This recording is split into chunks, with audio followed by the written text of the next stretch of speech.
कलशपूजा। कलशस्य मुखे विष्णुः, कण्ठे रुद्रस्समाश्रितः, मूले तत्र स्थितो ब्रह्मा, मध्ये मातृगणाः स्मृताः।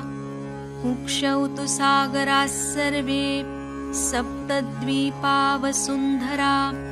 ऋग्वेदोऽथ यजुर्वेदो, सामवेदो यथवर्णः। अङ्गैश्च सहिताः सर्वे, कलशन्तु समाश्रिताः। अत्र गायत्री सावित्री, शान्तिपुष्टिकरी तथा। आयान्तु देवपूजार्थं, दुरितक्षयकारकाः। गङ्गे च यमुने चैव, गोदावरी सरस्वती।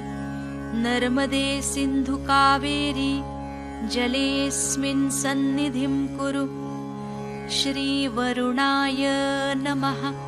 सर्वोपचारार्थे गन्धाक्षतपुष्पं समर्पयामि। साक्षात् श्री आदिशक्ति माताजी श्री निर्मला देव्यै नमो।